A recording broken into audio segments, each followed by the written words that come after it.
নমস্কাৰ বন্ধুসকল, পংকজ পিকন পিকাৰী চেনেলটোলৈ আপোনালোকক স্বাগতম।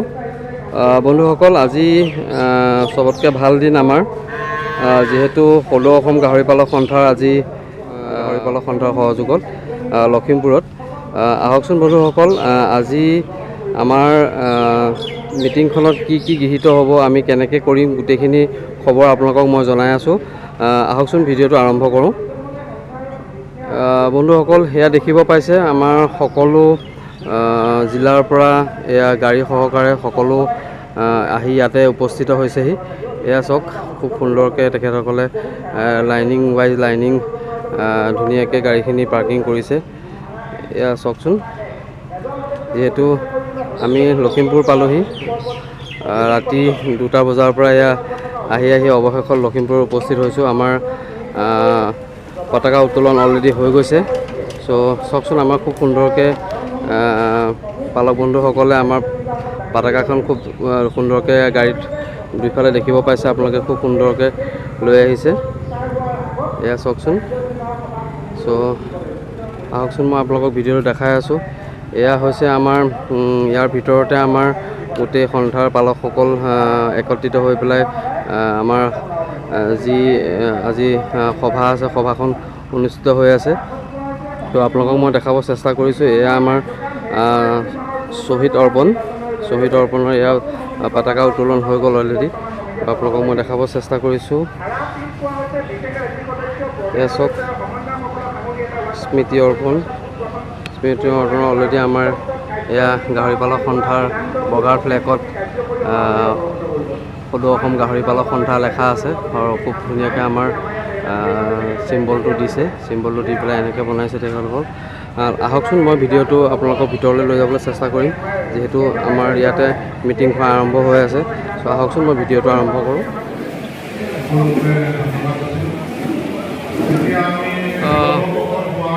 সকলোকে ভিডিঅ'টো চাই থকালৈ ধন্যবাদ। যিহেতু আমাৰ সদৌ অসম গাহৰি পালক সন্থাৰ আমাৰ এখন গৃহীত হৈছে। আমি অলৰেডি এইখন গৃহীত কৰিছোঁ, তো সকলোৰে সহযোগত। চব এয়া লখিমপুৰত যি লখিমপুৰ জিলাৰ সহযোগত আপোনাৰ সাধাৰণ সভাখন উপনীত হ'ল। তো আমি সকলোৱে আমাৰ সেইখন গৃহীত হৈছে।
চতুৰ্থ পৰ্যায়ত আমাৰ খৰচ হৈছিল 24,400 টকা আৰু পঞ্চম পৰ্যায়ত আমি বিভিন্ন নাটক কৰি আছোঁ। তাত লিখা আছে আপোনালোক পুনৰবাৰ আমি হাত কৰিছোঁ। সেইবাৰ আমাৰ খৰচ 24,380 টকা। জিলা সভাপতি সম্পাদক প্ৰমুখ্যে বিষয়ববীয়াসকল, আজি প্ৰথম গোৱালপাৰা জিলাৰ পৰা আমি সদৌ অসম গাহৰি পালক সন্থাৰ এই সাধাৰণ সভাত খুবেই কামৰ ব্যস্ততাৰ মাজত আহি অংশগ্ৰহণ কৰি খুবেই ভাল লাগে। আৰু ইয়াত তদন্ত কমিটিয়ে আজি যিখিনি তেওঁলোকৰ প্ৰতিবেদন দাখিল কৰিলে, সংবিধান প্ৰস্তুত কৰি যিখিনি কষ্ট কৰি পেলাই নিখুন্দভাৱে আমাৰ আগত ব্যাখ্যা কৰিলে আৰু তাৰ ওপৰত ৰাইজৰ দুআষাৰ ক'বলৈ দি ৰাইজৰ মন্তব্য লোৱা হ'ল অতি সুন্দৰভাৱে। এটা সংগঠন জন্ম দিওঁতে বহুত কষ্ট থাকে, গতিকে যিসকল কষ্ট কৰিছে তেওঁলোকক নিশ্চয় ফলাফল প্ৰাপ্ত হ'ব। মই ক'ব খুজিছোঁ যে এই গাহৰি পালক সংখ্যা আমাৰ অসমত বিভিন্ন উদ্যোগ আমি চলাব নোৱাৰোঁ, কিন্তু গাহৰি পালনৰ জৰিয়তে আমি উদ্যোগ আমি স্থাপন কৰিব পাৰোঁ।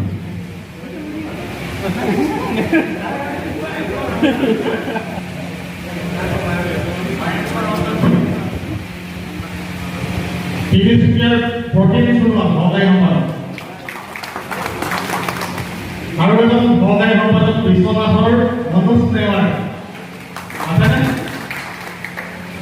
সাংগঠনিক সম্পাদক হিচাপে ৰখা হৈছে ৰবীন্দ্ৰ গগৈ লখিমপুৰ। বিশ্বজিৎ ঠাকুৰীয়া কামৰূপ গ্ৰাম্য। আৰু এটা কালি ৰখা হৈছে সাংগঠনিক সম্পাদক নগাঁও জিলা নাম। এইটো আপুনি ইয়াত মানুহৰ নগাঁও জিলা প্ৰতিনিধি ৰাখিব লাগিব। প্ৰচাৰ সম্পাদক হিচাপে ৰখা হৈছে পৰাগ বৰুৱা ডিব্ৰুগড়। পৰাগ বৰুৱা আৰু বিশ্বনাথৰ হীৰান্ত সম্পদ কলিতা। উপাধ্যক্ষ হিচাপে বিগত সমিতিখনে সুন্দৰকৈ কাৰ্যকাৰী কাৰ্যালয় সম্পাদক খালী ৰখা হৈছে। এতিয়ালৈকে কৈ আছে যে কাৰ্যালয় সম্পাদকৰ কাৰণে যদি কোনোবা দায়িত্ব ল'ব পৰা যদি আমাৰ মাজতে ব্যক্তি আছে তেতিয়া নামটো দিলে আমি দিব পাৰোঁ। কাৰ্যালয় সম্পাদকজনৰ দায়িত্ব থাকিব, কাৰ্যালয়ৰ লগতে তথ্যৰ যোগাযোগ এই বিষয়সমূহ থাকিব, গতিকে তেওঁৰ দায়িত্ব থাকিব। তেনেকুৱা যদি কোনোবা ব্যক্তি আছে নামটো ক'লে আমি ঘূৰাই দিব পাৰিম। আছে নেকি? ওচৰৰ জিলা আছে ভাল পাওঁ, মানে কম্পিউটাৰ নলেজ অলপ থাকিলে ভাল হ'ব। আছে নেকি? যদি নাই আমাৰ নতুন সমিতিখনে তেওঁলোকে চিন্তা কৰি ল'ব। আৰু এটা মহিলা সমন্বয়ক পদ আছে, সেইটো খালী ৰখা আছে। সেইখনে নতুন সমিতিখন আৰু নাই ক'বলগীয়া নাই। এয়া আমাৰ গাহৰি পালকৰ লাষ্ট ভোজন, ভেজ থালি। এইটো কি জাজি ধাবা ন? অ'কে, কাৰেং ধাবা। এইটো মোৰ থালি। চ' এইটো লাষ্ট ম'মেণ্ট।